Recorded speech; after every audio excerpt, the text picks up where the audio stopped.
नमस्कार, मैं हूं डॉक्टर भारती मक्कड़। स्वागत करती हूं आप सबका आयुरस हीलिंग हब में। आज हम बात करेंगे मसालों यानी कि स्पाइसेस के बारे में। आज के इस वीडियो में मैं आपको बताऊंगी कि सफेद दाग में कौन से स्पाइसेस खा सकते हैं और कौन से स्पाइसेस का इस्तेमाल बिल्कुल नहीं करना चाहिए। आइए शुरू करते हैं।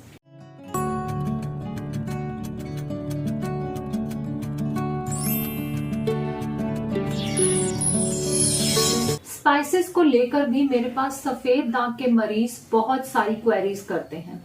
कॉमन चीजें तो सबको पता है, बट कई बार कुछ स्पाइसेस ऐसे हैं जिनको लेकर हमेशा डाउट रहता है।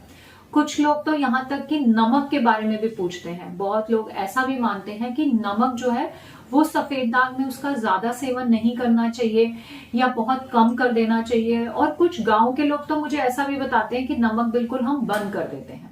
तो नमक जो है वो बिल्कुल खा सकते हैं। आइए मैं बताती हूँ कौन से स्पाइसेस हम खा सकते हैं। सबसे पहला है उसमें नमक। नमक का बहुत ज्यादा इस्तेमाल किसी भी व्यक्ति के लिए अच्छा नहीं है। हर इंसान को नमक का इस्तेमाल जो है वो नॉर्मल क्वांटिटी में, सामान्य मात्रा में ही करना चाहिए। सामान्य व्यक्ति की तरह सफेद दाग का व्यक्ति भी नमक का इस्तेमाल सामान्य मात्रा में कर सकता है। इसमें कोई भी दिक्कत की बात नहीं है। अगर आप नॉर्मल नमक की जगह काला नमक का इस्तेमाल करते हैं तो ये और भी अच्छा है। इसके अलावा आप हल्दी का इस्तेमाल कर सकते हैं, काली मिर्च का इस्तेमाल कर सकते हैं, धनिया पाउडर का इस्तेमाल कर सकते हैं।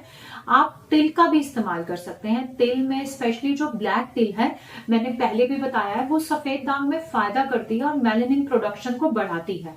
तो बहुत बार मैं पेशेंट्स को बताती हूँ, अब जैसे सर्दियां शुरू होने वाली हैं, कि सर्दियों के दिनों में आप रोज काले तिल का सेवन कर सकते हैं।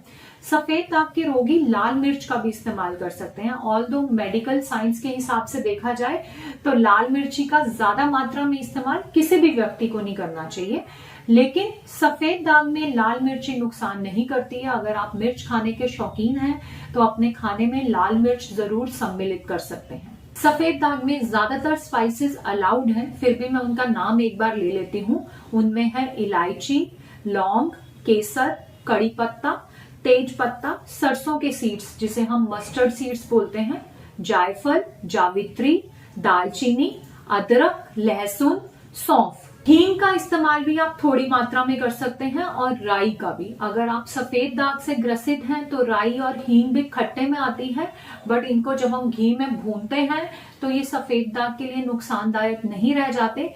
थोड़ी मात्रा में कभी कभार आप इनका भी इस्तेमाल कर सकते हैं। अब मैं आपको बताऊंगी कौन से ऐसे स्पाइसेस हैं जिनका इस्तेमाल सफेद दाग में नहीं करना चाहिए। उसमें सबसे पहले नंबर पर आता है आमचूर, क्योंकि ये आम के पाउडर का बना होता है और ये खाने में खट्टा होता है। इसके अलावा अनारदाना, ये भी खाने में बहुत खट्टा होता है, इसका इस्तेमाल भी नहीं करना चाहिए। इमली का इस्तेमाल नहीं करना चाहिए। ग्रीन चिली यानी कि हरी मिर्च, कच्ची हरी मिर्च का भी इस्तेमाल नहीं करना चाहिए। लेमन सॉल्ट का इस्तेमाल नहीं करना चाहिए। लेमन को हम सुखाकर एज अ सॉल्ट यूज करते हैं, वो भी नुकसानदायक है। विनेगर का इस्तेमाल नहीं करना चाहिए। बेसिकली यही मसाले हैं जो हमें इस्तेमाल नहीं करने चाहिए। और कुछ मसाले हम रेडीमेड खरीदते हैं, जैसे हमें चना बनाना हो तो हम चना मसाला का उपयोग करते हैं, सांबर बनाना हो तो सांबर मसाले का उपयोग करते हैं। इन मसालों में भी कई बार अमचूर पाउडर डला होता है।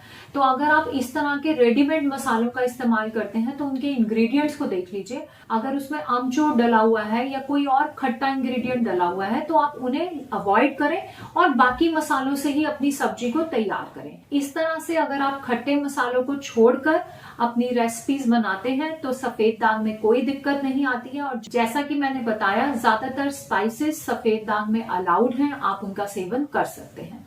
और फिर से मैं आपको याद कराना चाहूंगी, अगर मेरे से कोई स्पाइस का नाम, कोई मसाले का नाम छूट गया है तो आप जरूर कमेंट बॉक्स में लिखकर उनके बारे में पूछ सकते हैं। मैं जरूर बताऊंगी कि उसका उपयोग सफेद दाग में किया जा सकता है या नहीं।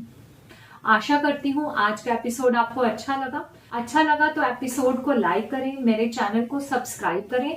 और एक बात और मैं यहाँ ऐड करना चाहूंगी कि आप कमेंट बॉक्स में मुझे ये भी बताएं कि और किस फूड की कैटेगरी के बारे में आप जानना चाहते हैं। जैसे मैंने वेजिटेबल्स के बारे में बताया, फ्रूट्स के बारे में बताया, मिठाइयों के बारे में बताया, और कोई कैटेगरी जिसके बारे में आप जानना चाहते हैं मुझे जरूर सजेस्ट कीजिए। मैं उसके ऊपर वीडियो जरूर बनाऊंगी। धन्यवाद।